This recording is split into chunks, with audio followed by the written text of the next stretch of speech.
Board of Directors and our special guests. I feel particularly honored today to open the first Serbian Institute Forum. And it's interesting that this comes 24 years later after an event in Cleveland, Ohio that I attended as a student, where I had suggested to our church members who were at the time collecting donations for Vojislav Šešelj and Vuk Drašković that we should probably be collecting some funds to start a Serbian lobby in Washington. And the response by many to my suggestion was that it's too late now. And this was in 1989. It was before the United States accepted the disintegration of Yugoslavia that left hundreds of thousands of Serbs split in several different countries. This was before the Clinton administration pushed for the bombing of Serbs in Bosnia who were protecting their homes, and pushed for the bombing of Serbia that was protecting its borders in Kosovo. It was before all the inconsistent and contradictory policies that clearly violated international law in support of arguments and demands and interests of all ethnic groups of former Yugoslavia except the Serbs. We have no way of knowing the future, nor all the possible dangers and pressures that may threaten the Serbian people. But the most important decisions that are being made that affect the Balkans and the entire world, in fact, are taking place here in Washington. So it is never too late to have a voice in this city and to establish a permanent institution that clearly, effectively, and fairly presents information to the world that is crucial for them to understand about our people. The Serbian Institute was officially formed in March of this year, and its goals are to provide expert opinion through books, articles, videos, and meetings with members of Congress and government, with academic institutions, the media, and the public. We plan to host a Serbian Day on Capitol Hill next year. We want to give all members of Congress important books about the Serbian culture. We would like to create online video programs that focus on information about the Balkans. We want to make a film about Serbia and many other projects. It's also important to build a new generation of experts, and so we encourage interns and research assistants to work with us to learn about Washington. And next year we have a special Washington seminar for students, and we also plan to have student exchanges with Serbia and Republika Srpska. We would also like to be a bridge between Serbia, Republika Srpska, and the diaspora, and to provide support in many different ways, including helping with foreign investments, with business connections, all of which would help the economy and improve the standard of living for the Serbian people. Our board of directors, some of whom you will hear from tonight, include our chairman of the board, Alex Machaski from Cleveland, Ohio. Please welcome him.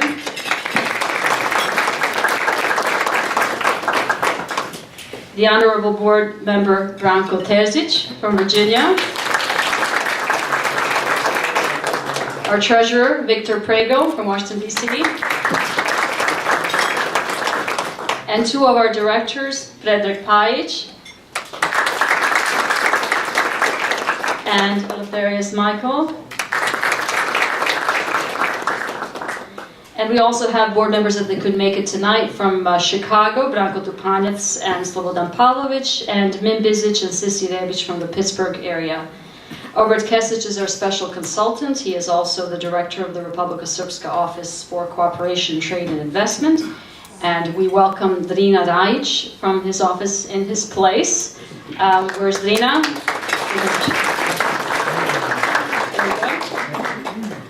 And we also welcome the political counselor from the Embassy of Greece, Antonios Papakostas. And our keynote speaker, His Excellency the Ambassador of Serbia, Vladimir Petrovic. And I would also like to recognize presidents of a number of Serbian organizations with us here tonight, including Ivan Aksentijevic, the president of Serbian American Medical Association. Daca Dabic, the former president, and Ljubiša Dabic, the current president of the cultural organization, Hopančići. Nik Lončar, president of the Tesla Science Foundation from Philadelphia. And Filip Filipi, the president of humanitarian organization, 28th of June.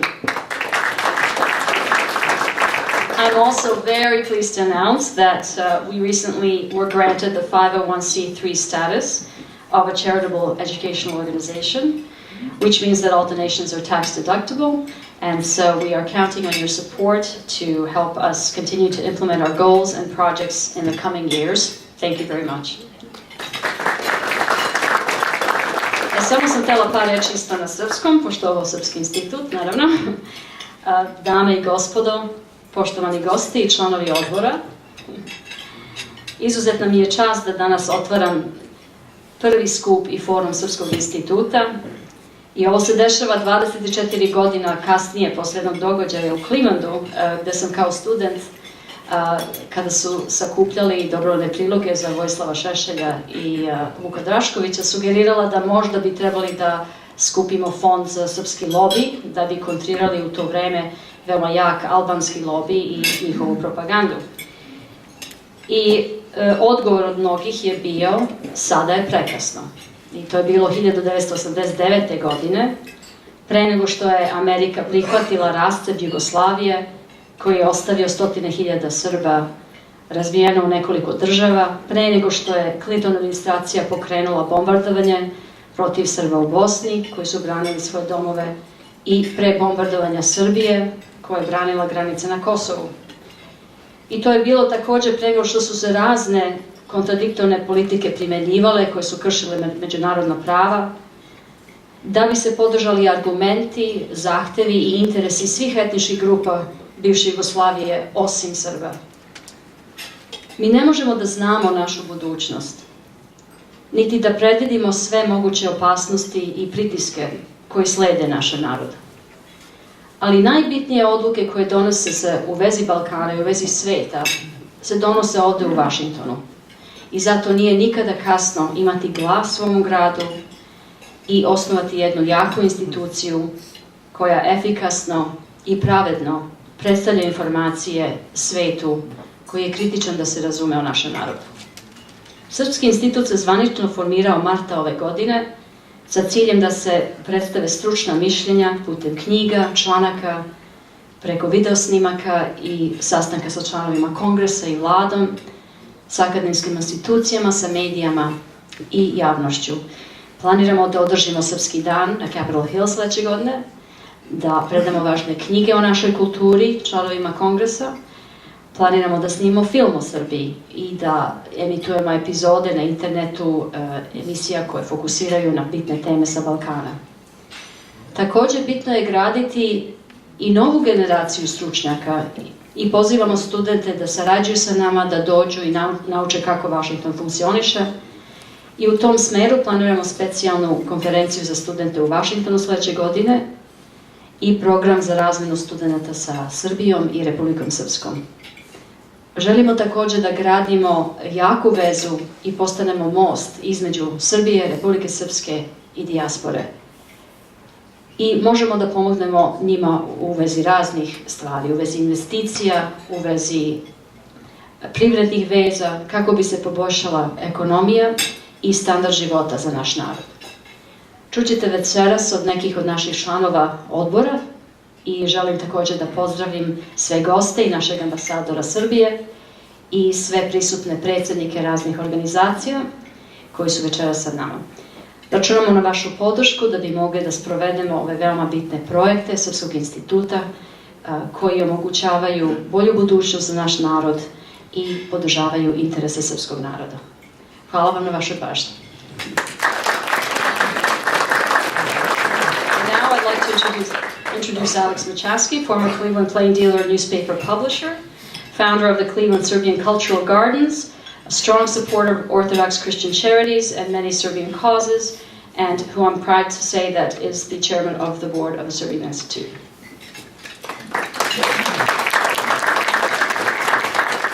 Thank you, Daniela. Your Excellency, Mr. Ambassador of Serbia, political counselor, Papa Kostas, board members, honored guests, dobro nam došli.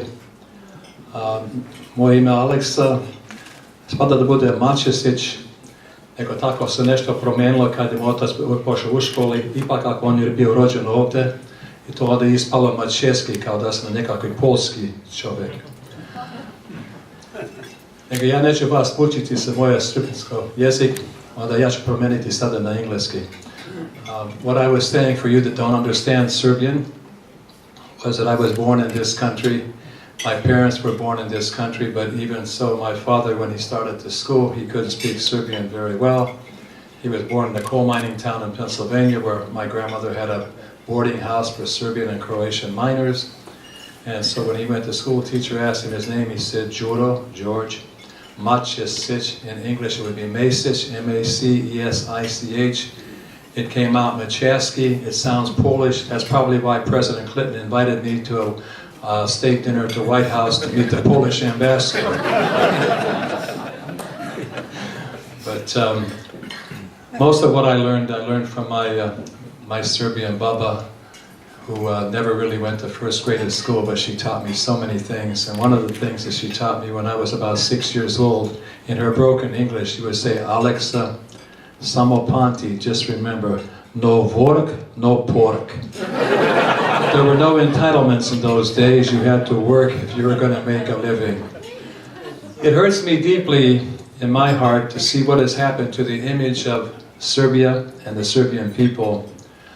My Serbianism is very strong. I was born a Serbian and I feel it very strongly in my heart. When I was younger, I used to say Oče naš, the Lord's Prayer, in English and in Serbian, because I always thought God would understand me better if I spoke Serbian. My Baba always used to tell me as a young person, "Čuti, čuti," which means to be quiet. And I feel that Serbians for too long have kept quiet. When I met last May with President Tomislav Nikolić of Serbia and Prime Minister Ivica Dačić, and also made some remarks at the National Assembly, I said at that time, došlo vreme da se promene image. It is time, very soon, now, and urgently needed that we change this image and change this image of Serbia, because while Serbians generally and the Serbian government kept quiet during the breakup of Yugoslavia, others hired public relations firms to project their self-serving views to the world, and especially to the Western media and government officials in the United States. Both Danielle and I said at that time that the Serbian government must work with the diaspora from around the world to kind of change this pariah perception. We Serbians are very fond of saying "Samo sloga Srbina spasi," which means only unity will save the Serbian people. However, too many times in Serbia and over here, the 4 C's in the Serbian language too often represent Srbi sami sikru seču, which means Serbians chop themselves up.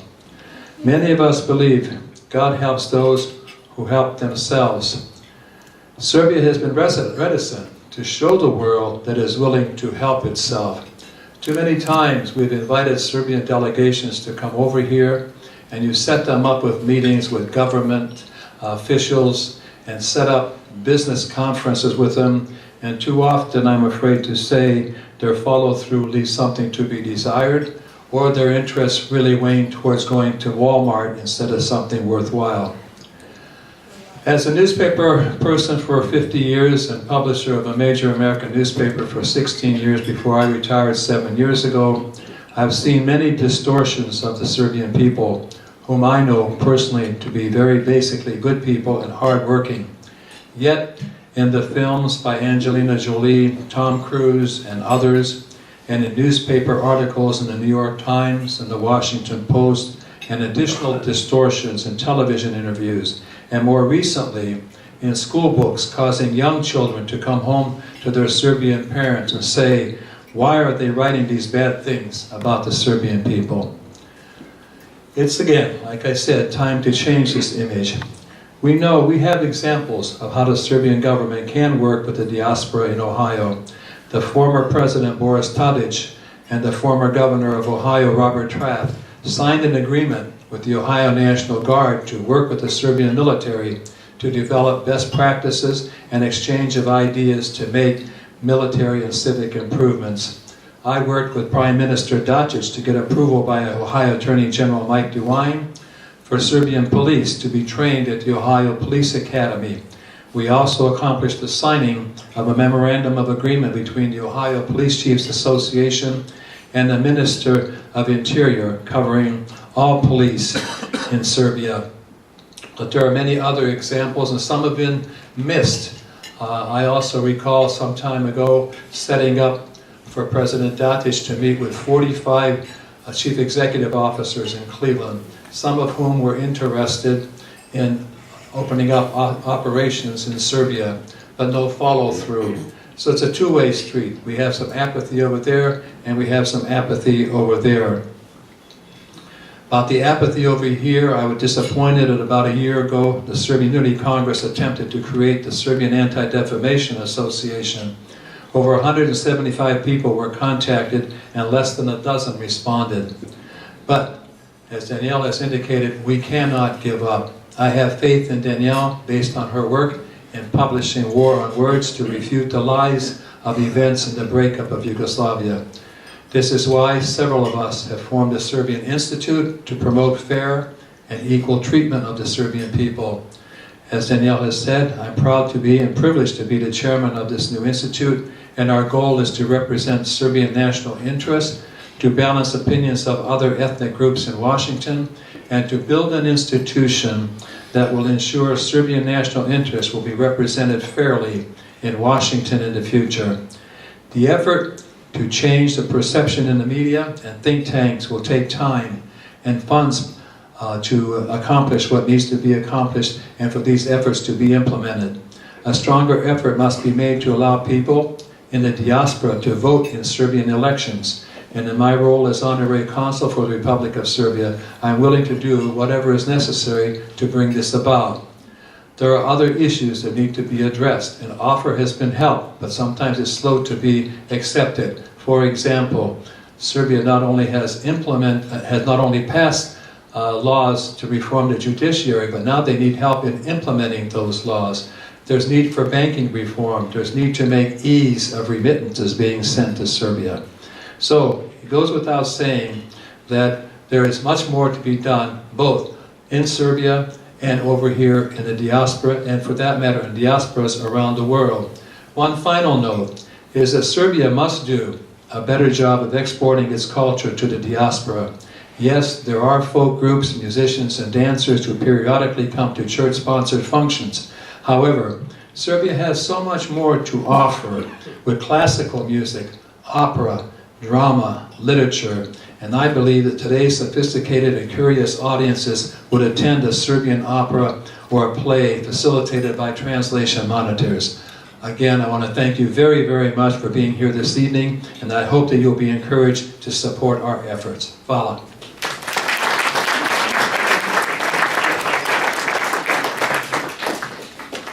Thank you so much. much, Alex.